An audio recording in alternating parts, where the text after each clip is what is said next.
그 자기 롤렉스 금장도 없어졌다는 거예요. 와. 자기가 볼 때는 이거 와이프밖에 없다는 거예요. 그리고 그날 뭐 와이프가 이렇게 나가는데 CCTV 보니까 저는 서울대를 졸업하고 사법고시를 합격한 후 대기업과 보험회사의 사내 변호사로 5년, 대한민국의 최고의 로펌이라고 하는 김앤장에서 10년간의 근무 경력을 가지고 있는 17년차 변호사입니다. 네, 안녕하세요, 변호사님.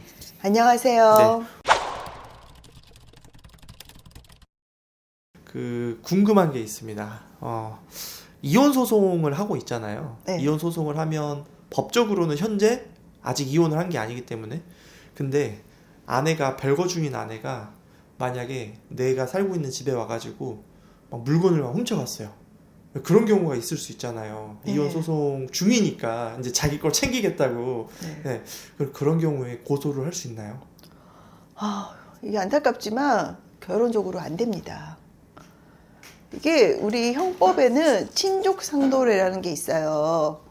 좀 들어보셨을 거예요. 최근에 뭐 개그맨 관련해서 뭐 형이 돈을 횡령했다 그러면서 뭐 아버지가 사실 내가 관리했다 이러면서 언론의 기사를 보시면 친족상도례라는 게 있습니다. 네, 유명한 연예인이잖아요. 예. 네네. 그게 뭐냐면 이제 우리 법은 모든 범죄는 아니고요. 제3범죄 일부, 뭐 절도, 횡령, 배임 이런 거요. 거기에 대해서는 가족 간의 문제는 국가의 법이 개입을 안 하는 게 좋겠다. 그래가지고 배우자 내지는 직계존속, 그러니까 나의 부모님일 수도 있고 시부모일 수도 있고 장인 장모일 수도 있죠. 이분들이 그런 범죄를 저지르면 이 처벌을 하지 않습니다. 그리고 나머지 인척이 뭐 예컨대 처제라든지 아니면은 나의 동생, 따로 사는 동생이 내 돈을 훔쳐가거나 이러면은 처벌은 하는데 고소를 해야 되고요. 그 범죄가 있는 날부터 6개월 내에 고소를 해야 됩니다. 제가 이제 실제로 있는 사건인데요. 이혼 소송 중이세요. 소송 중이고 또 이제 이혼 소송하면 사실 같이 살기는 힘들잖아요. 네. 근데 별거 중이었다는 거예요. 근데 남자분인데 어느 날 아내가 내 물건 가지러 와야 된다. 이래서 집에 왔대요. 그래서 자기는 그날 일부러 집을 피했다 그러시더라고요. 그러면서 뭐 그러려니 했는데 아내가 온 후에 이틀인가 후에 보니까 자기 물건이 없어졌다는 거예요. 근데 뭐 이분은 금을 좋아하시더라고요. 그러니까 황금 거북이 10돈짜리 하나를 한 10개 정도 있었대요. 그리고 뭐 요즘에 또 롤렉스의 금장시계가 이게 되게 비싸요. 몇 천만 원 하지 않나요? 몇 천만 원 하고 중고도 잘 팔리고. 네. 그 자기 롤렉스 금장도 없어졌다는 거예요. 와. 자기가 볼 때는 이거 와이프밖에 없다는 거예요. 그리고 그날 뭐 와이프가 이렇게 나가는데 CCTV 보니까 그 뭐 자기가 볼 때는 금이랑 그 시계 가져가는 거 이렇게 들고 가는 게 뭐 보였다는 거예요. 이게 실제 사례죠, 지금? 실제 사례예요. 그래서 이거를 고소를 하겠다고 하시는데 제가 이게 안 된다. 왜냐면 지금 이혼 소송 중이고 아직은 배우자다. 이 모든 거는 그 행위시 기준인데 네. 이 행위시의 이혼 소송 중일 뿐이지 남이 아니잖아요. 그럼 이게 이혼 소송이 끝나고도 고소가 안 되는 거네요? 이 행위시에는 배우자였으니까. 그래가지고 결국 고소를 못 하셨어요. 근데 또 다른 사건에서도, 그러니까 이상하게 제가 한 사건은 뭐 금을 가져가신 사례들이 많아요. 왜냐면 집에 금들이 조금씩은 있잖아요. 근데 이제 보통 별거하면서 집에 갈 때 뭔가 그 배우자가 마음에 안 들 거 아니에요. 그리고 돈을 이제 최대로 챙겨야겠다 생각을 하고 보통 이혼 소송을 하면은 통장 같은 경우는 비번을 바꾸거나 해서 그 배우자들이 그 통장을 접근을 할 수가 없는 경우가 많아요.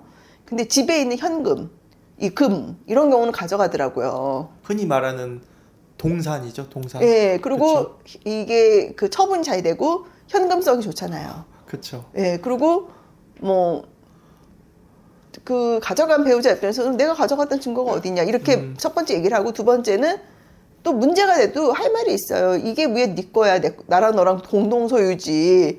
이런 얘기를 하세요. 부부 사이가 안 좋아지면 네. 금거북이랑 롤렉스 시계를 다른 데다가 옮겨놔야겠네요. 그렇죠. 진짜 전략이네요. 아니, 이것도? 저는 그래서 그 사무실에 갖다 놓는 분도 계셨어요. 제가 아는 분이 저한테 물어보시더라고요. 자기는 아무리 생각해도 자기 중요한 재산을 집에 놓으면은 그 지금 별거 죽인 배우자가 가져갈 것 같다. 그래서 내가 이거 사무실에 갖다 놓는 게 문제가 없냐 그렇게 물어보신 분도 계셨어요. 진짜 이혼 소송을 할 때 그런 생각은 안 하잖아요. 그냥 배우자가 싫으니까 별거만 하고 그냥 에이 얼굴 안 보겠다 이렇게밖에 생각을 안 하는데 사실은 그 합법적으로 내 집에 들어와서 내 물건을 가져갈 수 있게 문을 열어주는 거나 마찬가지네요. 예, 그렇게 되는 경우가 많고요. 그다음에 이제 과거에 문제가 됐던 사례들, 뭐 그것도 막 그때는 사이가 좋아서 문제를 안 삼았는데 예컨대 뭐 과거에 남편이 내가 이제 조그만 가게를 하는데 남편이 그런 업무를 회계나 격리 업무를 돌봐준 사례가 있었어요. 근데 그 당시에 한마디로 횡령을 했다는 거죠. 근데 그 당시에는 본인 입장에서는 그냥 뭐 그거 문제 안 삼았는데 이혼 소송을 하니까 뒤늦게 문제를 삼으시더라고요. 근데 물론 이 경우에도 배우자이기 때문에 처벌을 받지 않는데 이게 조금 복잡한데 약간 다른 법으로 가면 특별법으로 가면은 좀 얘기가 달라지는 경우도 있을 수 있어요. 그래서 뭐 또 막 법리를 네이버 이런 거 보고 연구를 해오세요. 이렇게 하면은 고소할 수 있는 거 아니냐. 그러면서 뭐 고소해달라 이런 경우가 있는데 기본적으로 배우자를 고소하는 거는 쉽지가 않습니다. 일단은 법적으로 이혼 상태가 아니기 때문에 웬만한 거는 다 고소가 안 되겠네요. 부부 사이에는. 그쵸? 예, 뭐 이런 재산범죄, 재산범죄 일부. 근데 이제 부부 사이에도 재산범죄라도 강도죄 이런 것도 돼요. 그리고 뭐 몇몇 범죄는 되는데 하여튼 제일 흔한 게 절도잖아요. 네. 절도는 이게 고소가 안 돼서 사실 그 당하는 피해자 입장에서는 되게 억울해 하세요.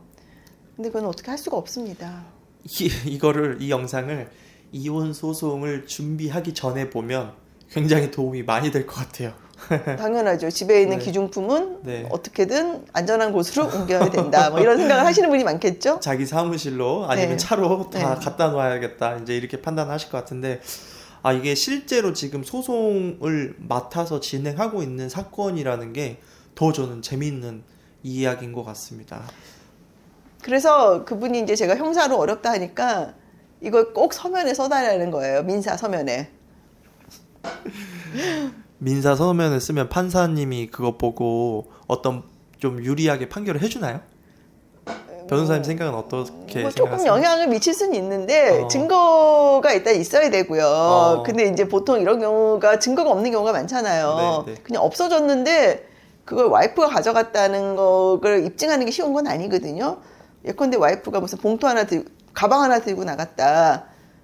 그걸 가지고 이제 보통 증거라고 하시는데 그게 그 증거라고 말할 수는 없죠. 그 가방 안에 뭐가 있는지는 사실 모르는 거잖아요. 진짜 애매하네요. 네. 네. 알겠습니다. 오늘 실제로 이렇게 사례를 들어주셔가지고 이야기를 해주시니까 저 같은 법을 잘 모르는 사람도 정말 재미있게 접근을 할 수 있는 것 같았습니다. 오늘 또 좋은 내용 알려주셔서 감사합니다. 감사합니다. 사건 수임이나 법률 상담을 원하시는 경우 카카오 채널 최혜원 변호사를 검색하셔서 연락 주시면 상담을 도와드리도록 하겠습니다.